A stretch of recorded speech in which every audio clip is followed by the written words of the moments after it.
श्रीरामाची काळ्या रंगाची मूर्ती आता बसवली जाणार आहे।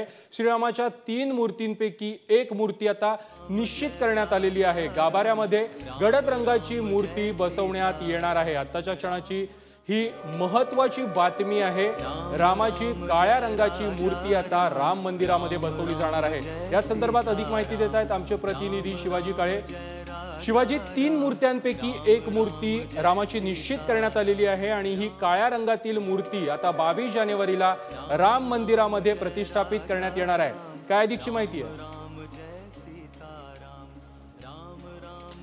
3 मूर्त्यांचं सिलेक्शन कमिटीने केलं होतं। त्यामध्ये राजस्थानच्या अरुण सत्यनारायण पांडे यांनी श्वेत रंगाची मूर्ती तयार केलेली आहे। दुसरीकडे जर पाहिलं तर म्हैसूरच्या अरुण योगीराज यांनी आणि बंगळुरूच्या GL भट्ट श्याम यांनी एक मूर्ती तयार केली। त्यापैकी जर पाहिलं तर अरुण योगीराज यांची मूर्ती जी आहे ती सिलेक्ट करण्यात आलेली आहे।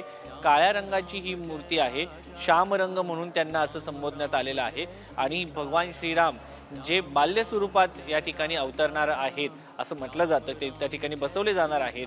तर त्या मूर्तीचं सिलेक्शन करण्यात आलेलं आहे।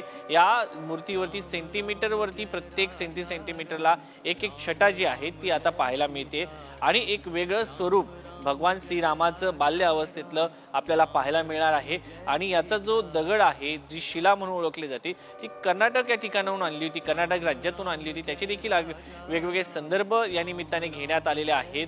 पुराणामध्ये त्रेतायुगामध्ये ज्या भागाचा उल्लेख आढळतो त्या भागातील ही शिला जी त्याच्यासाठी तयार करण्यात आलेली मूर्तीसाठी आणली होती, तिचं विधिवत पूजन करून आणण्यात आलं होतं आणि त्यावरती या मूर्त्या तयार करण्यात आलेल्या आहेत। 3 मूर्त्या तयार करण्यात आल्या होत्या, त्यापैकी अरुण योगीराज यांच्या मूर्तीचं सिलेक्शन करण्यात आल्याची प्राथमिक माहिती मिळत आहे। आणि सातत्याने असं बोललं जातं की श्वेत रंगाचे असतील भगवान श्रीराम, मात्र जी सिलेक्शन कमिटी आहे त्यांनी श्याम रंगाचे श्रीरामाची निवड या ठिकाणी केलेली आहे। आणि आता ही निवड झाल्यानंतर 22 जानेवारीला पंतप्रधान नरेंद्र मोदी यांच्या हस्ते भगवान श्रीरामाचं विधिवत पूजन करून या ठिकाणी त्यांची मूर्ती ठेवण्यात येणार आहे। नक्कीच शिवाजी, ही मूर्ती आता अयोध्येमध्ये आणण्यात आलेली आहे की 22 जानेवारीला किंवा त्या अगोदर अयोध्येमध्ये आणली जाणार आहे? नाही, या 3ही मूर्त्यांचं सिलेक्शन कमिटीने पाहिलेल्या आहेत, त्या आणलेल्या आहेत।